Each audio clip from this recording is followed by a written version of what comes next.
demeure l'un des crimes les moins signalés au Canada. Malgré des décennies de réformes, seulement 6% des agressions sexuelles sont déclarées à la police.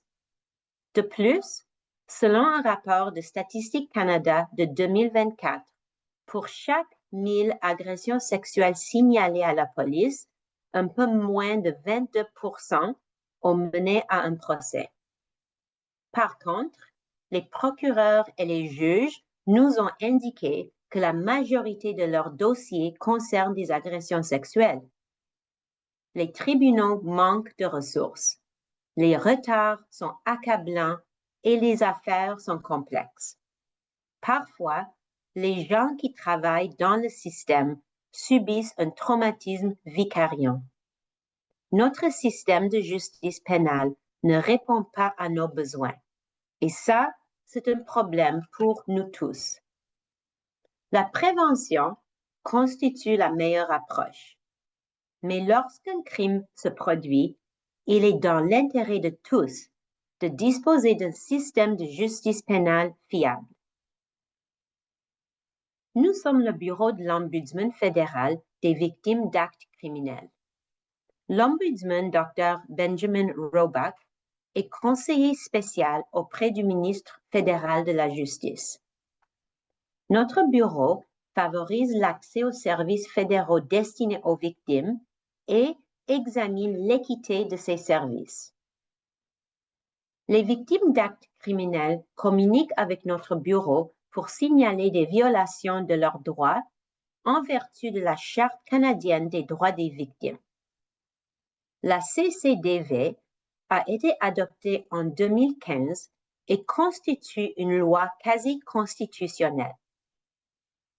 Au fil des années, nous entendions de plus en plus de survivantes et survivants de violences sexuelles parler des nombreux obstacles au signalement et des difficultés à naviguer dans le système. Notre mandat nous permet de mener des enquêtes lorsqu'il existe des problèmes systémiques touchant les victimes d'actes criminels. Nous avons constaté qu'il existe un manque général de confiance envers le système de justice pénale. Ce manque de confiance, le faible taux de dénonciation, l'absence de responsabilisation des auteurs, les retards à répétition et la retraumatisation des survivantes discréditent le système. Nous avons lancé notre enquête sur les expériences des survivantes de violences sexuelles et le système de justice pénale en mars 2024. Nous savions qu'il existait déjà beaucoup de connaissances. Les défenseurs, les survivantes, les centres d'aide aux victimes d'agressions sexuelles et les universitaires réclament depuis des années que les survivantes de violences sexuelles n'ont pas accès à la justice et que le système les abandonne. Notre objectif était apprendre des travaux réalisés par d'autres et nous en inspirer et être guidés par les voix des survivantes et survivants. Lorsque nous avons lancé notre enquête, plus de 100 survivantes ont communiqué avec notre bureau pour partager leur expérience. Non parce que cela leur serait bénéfique, mais parce qu'ils ne veulent pas que d'autres subissent les mêmes préjudices. Elles veulent du changement. Elles s'attendent à du changement. Certaines survivantes nous ont confié que, lorsqu'elles se sont rendues à la police pour signaler, l'agent les a dissuadées de le faire. Elles ont rapporté que l'agent leur a dit « Si c'était ma fille qui avait été agressée sexuellement, je lui conseillerais de ne pas aller de l'avant. » Imaginez un policier donnant ce conseil aux survivantes parce qu'il sait à quel point le processus judiciaire est retraumatisant. Et d'autres survivantes nous ont dit qu'ils avaient porté plainte, suivi tout le processus, obtenu une condamnation, mais qu'ils regrettaient malgré tout d'avoir dénoncé. La douleur et la souffrance qu'elles ont enduré tout au long du processus ne valait pas la condamnation, comme l'avait prédit le policier. Cela ne ressemble pas à un système de justice sur lequel nous pouvons compter. Notre méthodologie s'est concentrée sur l'apprentissage auprès de l'expertise des survivantes. Nous avons mené 107 entrevues ouvertes avec des survivantes et survivants, 600 entrevues avec d'autres experts du domaine. Ces entretiens nous ont orientés vers les enjeux spécifiques sur lesquels nous nous sommes ensuite concentrés. 36 tables de consultation organisées dans divers secteurs, lancement d'un sondage anonyme ayant géré 450 réponses de parties prenantes et 1000 réponses de survivants. Analyse de plus de 300 articles médiatiques, 48 mémoires écrits et 750 jugements judiciaires. Nous avons été guidés par un cadre consultatif et de concertation, notamment un cercle consultatif d'experts composé de 16 membres provenant de partout au Canada. Présidé par Sunny Mariner, experte reconnue dans le domaine et comprenant des défenseurs des survivantes, des professionnels du droit, des cliniciens, des travailleurs de première ligne contre la violence et des universitaires. Ce cercle consultatif a joué un rôle central dans l'orientation de l'enquête, en offrant des éclairages sur les enjeux émergents, en identifiant les lacunes et en validant les résultats. Nous avons également consulté un comité interministériel fédéral composé de représentants opérationnels de divers ministères fédéraux. Notre bureau dispose de cercles consultatifs permanents qui ont fourni des conseils. Il s'agit d'un cercle consultatif des Premières Nations, des Inuits et des Métis, d'un cercle consultatif académique et d'un cercle consultatif des fournisseurs de services de première ligne. Notre rapport comporte 10 chapitres, chacun avec un thème différent. Vous remarquerez que chaque chapitre commence par une double page avec des visuels pour illustrer les points importants. Veuillez consulter ces pages pour un aperçu rapide de nos données et idées clés. Notre enquête a mené à 43 recommandations concrètes. Nous les avons soigneusement conçues pour qu'elles soient réalisables, accessibles, rentables et nécessaires. J'aborderai certaines d'entre elles au cours de ma présentation. Les obstacles systémiques, pratiques et liés à l'identité rendent souvent le signalement dangereux et inaccessible. Les faibles taux de signalement reflètent un système qui ne garantit ni la sécurité, ni la dignité, ni la responsabilisation. Les survivants vivant dans des communautés rurales, éloignées et nordiques ont décrit des obstacles supplémentaires au signalement, tels que le manque de services, les difficultés de transport et l'absence d'aménagement pour les personnes handicapées. Les survivants autochtones, noirs, 2S LGBTQI+, et les survivantes handicapées font face à des obstacles supplémentaires et intersectionnels pour signaler et naviguer dans le système de justice pénale. Les survivants ne dénoncent pas la violence sexuelle pour de nombreuses raisons, notamment une peur intense de ne pas être crus, la honte et le jugement. Lorsqu'ils le font, c'est par un profond sentiment de responsabilité de protéger les autres.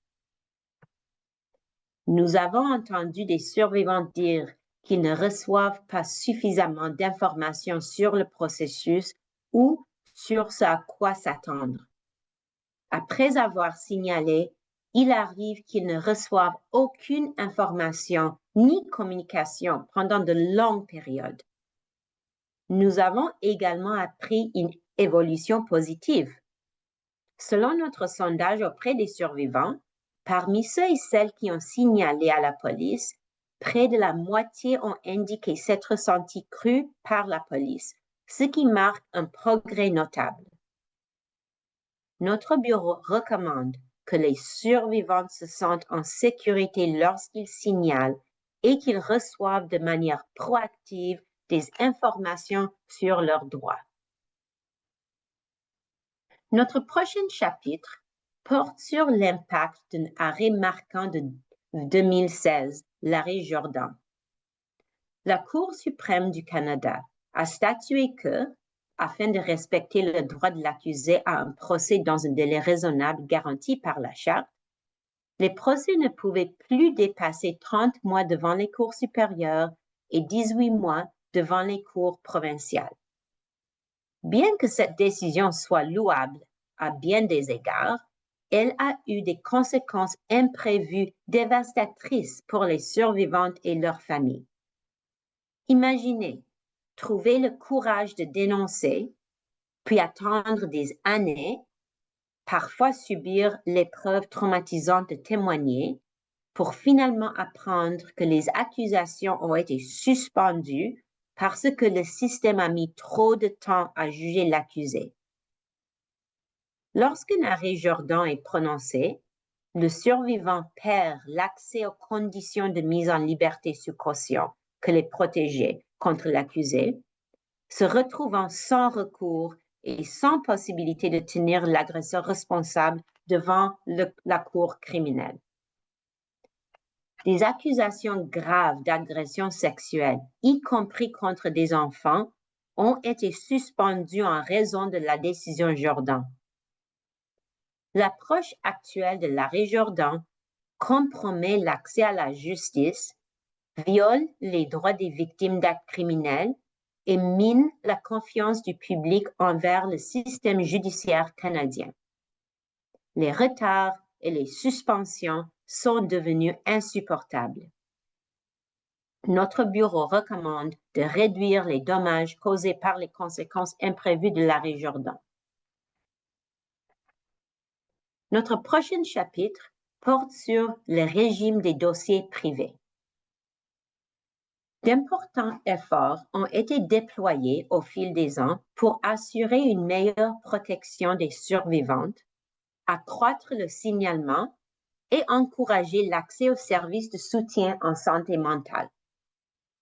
Malgré ces efforts, nous avons constaté des conséquences imprévues dévastatrices du régime actuel des dossiers privés qui, dans certaines circonstances, peut permettre à l'accusé d'accéder au dossier thérapeutique d'un survivant. Avant de lancer notre enquête, nous avons été approchés par un groupe appelé Survivor Safety Matters. L'une des survivantes avait subi une agression sexuelle dans l'armée. Après avoir signalé et que la personne ait été accusée, la défense a assigné 7 années de dossiers provenant de ces séances de counseling. Elle était bouleversée à l'idée que la personne qui l'avait agressée puisse avoir accès à ses conversations les plus intimes tenues dans un cadre thérapeutique. Elle ne pouvait supporter le risque que ces dossiers thérapeutiques soient divulgués. Elle a pris la décision de demander à la couronne de suspendre les accusations. Les régimes relatifs aux dossiers privés et à l'historique sexuel ont nui à la santé mentale des survivantes. Le risque que des dossiers personnels de thérapie soient divulgués devant le tribunal signifie que de nombreux survivants sentent le besoin de choisir entre la justice et l'accès à une aide en santé mentale. Au cours de notre enquête, un procureur de la couronne nous a raconté qu'une plaignante avait été contre-interrogée pendant plusieurs heures au sujet d'un rêve qu'elle avait confié à son thérapeute lors d'une séance privée et sur la manière dont ce rêve différait de son témoignage.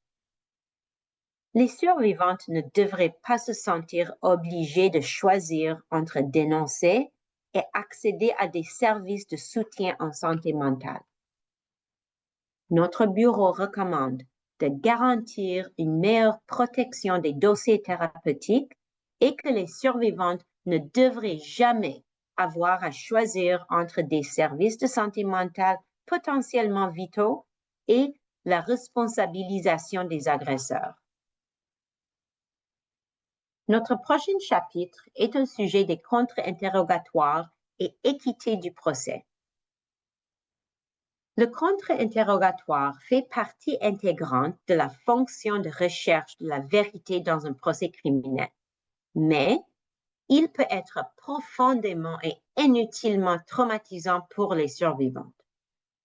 Nous avons entendu dire que des mythes et des stéréotypes continuent d'être utilisés lors des contre-interrogatoires, suscitant des doutes injustes quant à la crédibilité des survivantes.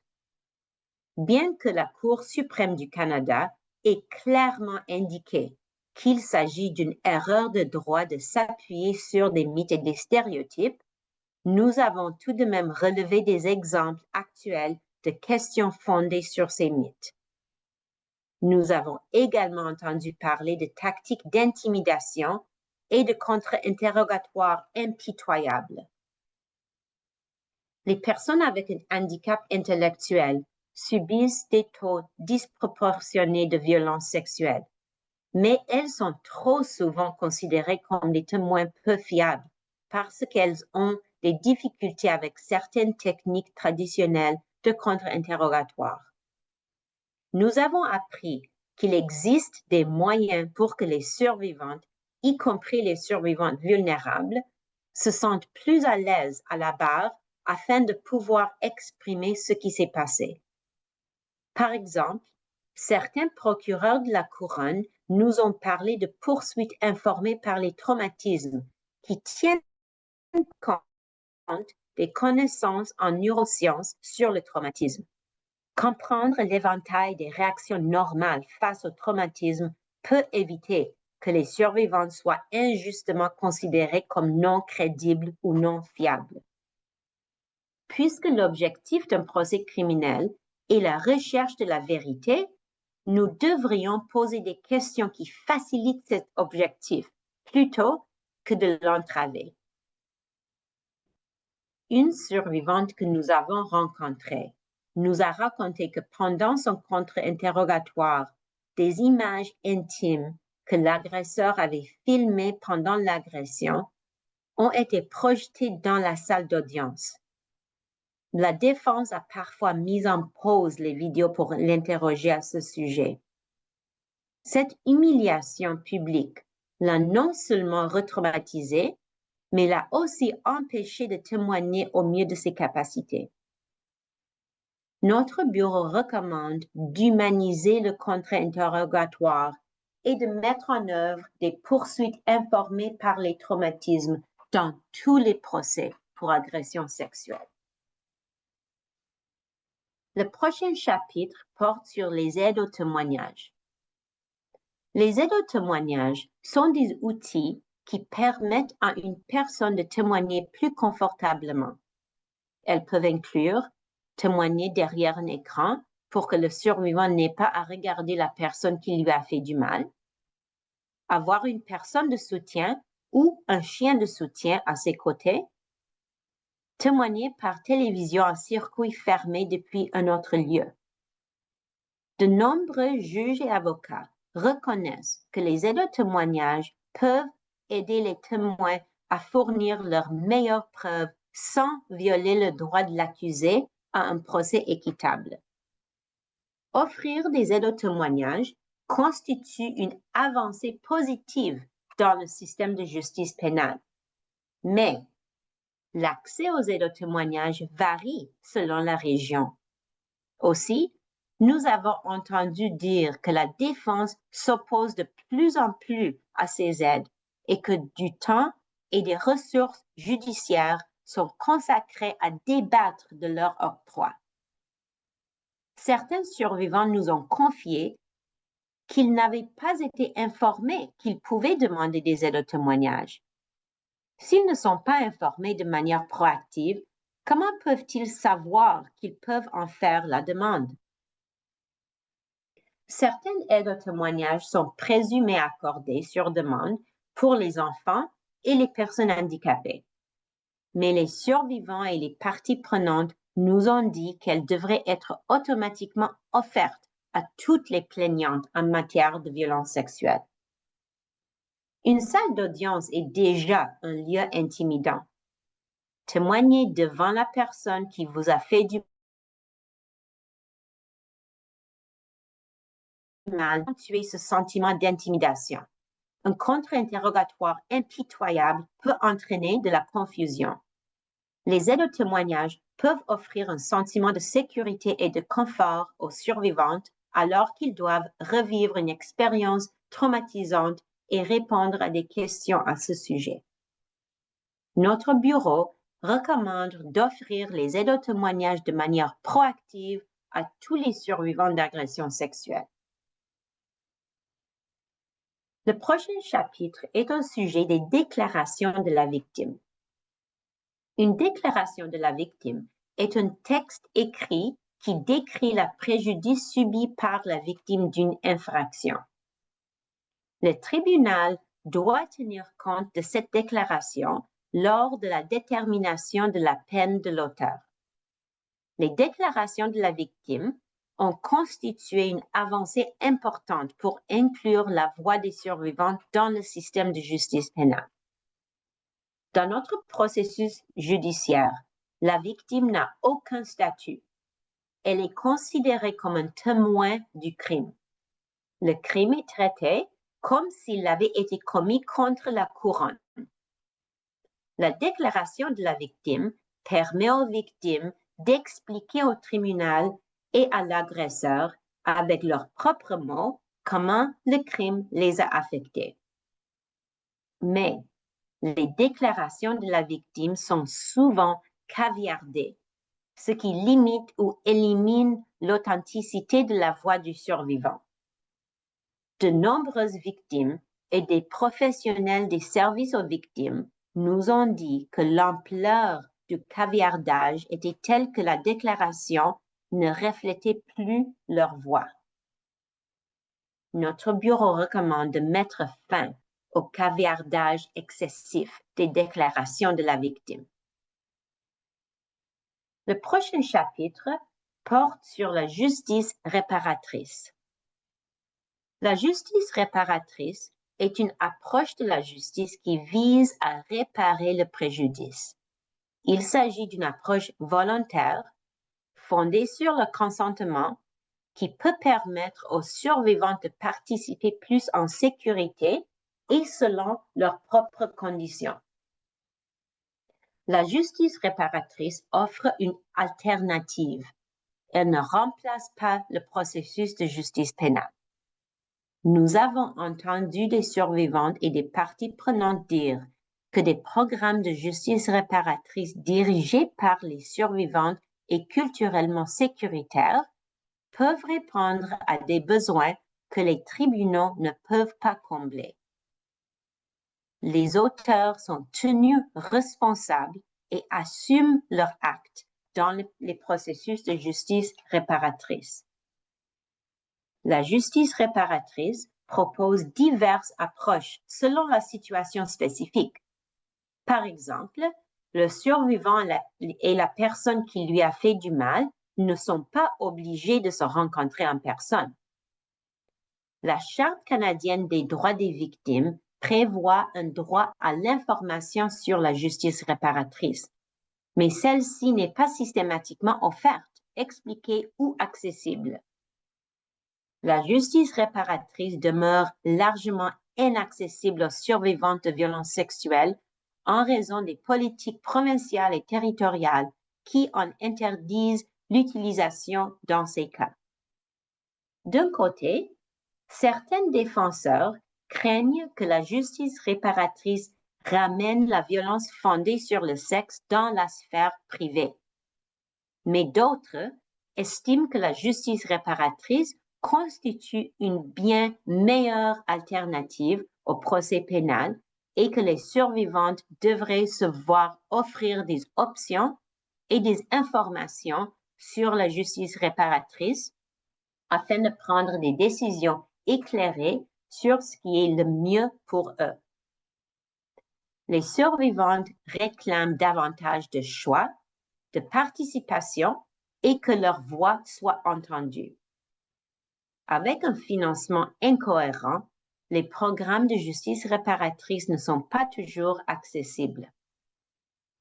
Notre bureau recommande de permettre aux survivants d'avoir plus de voix et plus d'options, y compris des options de justice réparatrice. Notre prochain chapitre est au sujet de la représentation juridique indépendante et les conseils juridiques indépendants. La Charte canadienne des droits des victimes représente une avancée majeure pour les victimes et survivantes d'actes criminels au Canada, marquant un changement culturel dans le cadre juridique canadien. L'éventail des droits qu'elle confère ainsi que sa primauté sur d'autres lois, lui donne un potentiel d'impact considérable. Appliquée de manière cohérente, elle offrirait aux victimes une voix plus forte dans le système de justice pénale. De nombreux survivants nous ont confié que la quantité de recherches qu'ils ont dû effectuer leur donnait l'impression d'avoir obtenu un diplôme en droit. Ils ont dû apprendre par eux-mêmes à naviguer dans un système très complexe conçu pour les juristes. Contrairement aux accusés qui, à juste titre, sont automatiquement informés de leurs droits, y compris celui d'avoir un avocat, de nombreux survivants nous ont dit qu'ils étaient laissés dans l'ignorance. Ils ne reçoivent pas d'informations proactives. La CCDV leur donne le droit à l'information sur demande, mais on ne peut pas demander ce qu'on ignore. Nous avons entendu dire qu'avoir un avocat pour représenter ou conseiller les survivants réduit l'anxiété et les aide à comprendre le processus. Dans un rapport récent du Fonds d'action et d'éducation juridique pour les femmes, il est écrit que les conseils juridiques indépendants sont essentiels pour permettre aux survivants de prendre des décisions éclairées sur la manière dont ils souhaitent procéder après une violence sexuelle ou pour les guider dans leur participation au système juridique formel. Notre bureau recommande des droits effectifs et une représentation efficace pour les survivantes de violences sexuelles. Notre prochain chapitre est au sujet d'accès aux services. Les survivantes de violences sexuelles devraient toujours avoir accès à des services qui les traitent avec dignité et respect. Nous avons appris que le principal obstacle à l'accès aux services est l'information. Sans droit à être informé de manière proactive sur les services de soutien, trop de survivants ignorent ce qui est disponible. Les survivants qui ont eu accès à des centres d'aide aux victimes d'agressions sexuelles et à divers autres services aux victimes nous ont dit que ces services étaient leur bouée de sauvetage. La rareté des services dans les communautés rurales et marginalisées peut entraîner une surcharge des prestataires et compromettre la qualité des services. Les enfants à travers le pays ont un accès très inégal aux services. Le fait qu'un enfant ait accès à la justice ne devrait pas dépendre de son lieu de résidence au Canada, ni de son identité individuelle. Les tribunaux de circuit dans les communautés éloignées se tiennent souvent dans l'aréna locale et deviennent un événement social communautaire. Les enfants dans ces communautés doivent parfois passer devant des personnes qu'ils connaissent en se préparant à témoigner. Dans certaines communautés rurales, les palais de justice n'ont pas de salle séparée où un enfant peut témoigner ou rencontrer la couronne. Nous avons entendu dire que des enfants sont parfois contraints de rencontrer des procureurs ou des intervenants des services aux victimes dans des placards à balai. Les centres d'appui aux enfants et aux jeunes sont des modèles de pratique exemplaires fondés sur des données probantes. Ils offrent des entrevues judiciaires adaptées aux enfants, des salles d'entrevues accueillantes et des soutiens intégrés et la possibilité de témoigner par télévision en circuit fermé. Cependant, ils ne sont pas toujours accessibles dans toutes les régions géographiques et leur financement est menacé. Les survivantes de violences sexuelles devraient toujours avoir accès à des services de soutien, quel que soit leur sexe, identité de genre, race, culture, langue, âge, lieu de résidence, handicap ou autres caractéristiques, conformément au principe de justice procédurale. Lorsque les victimes manquent de soutien, elles peuvent faire face à une isolation importante et un traumatisme. L'absence de soutien peut également influencer leur décision de participer au processus judiciaire. Pour être efficaces, les services de soutien doivent être culturellement adaptés, informés par les traumatismes et répondre aux besoins linguistiques et de communication des survivantes.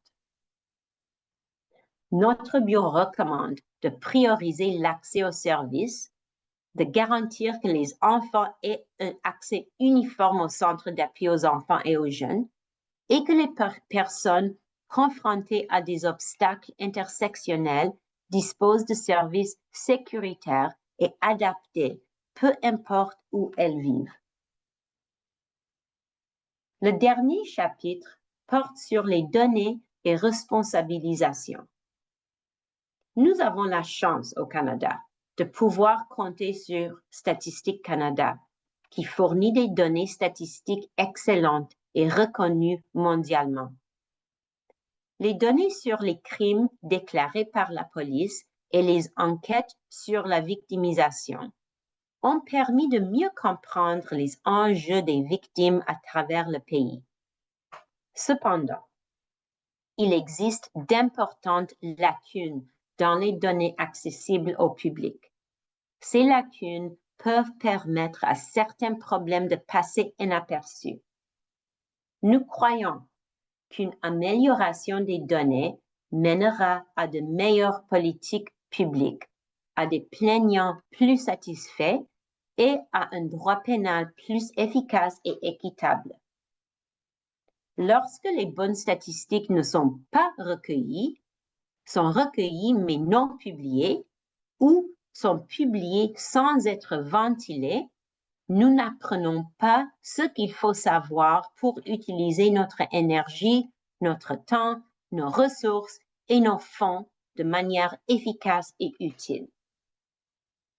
Notre bureau recommande de recueillir de meilleures données pour une meilleure responsabilisation.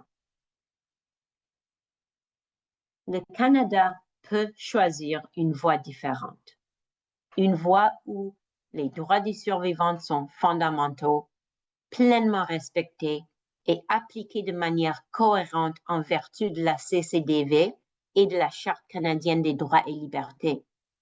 Un avenir où les retards systémiques sont éliminés, les dossiers progressent efficacement et l'accès des survivantes à une justice rapide est garanti.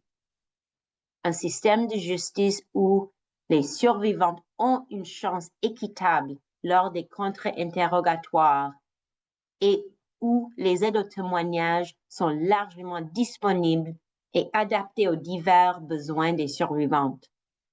Un engagement envers des pratiques policières et d'enquêtes informées par les traumatismes, où les survivantes se sentent crues, en sécurité et soutenues s'ils choisissent de dénoncer.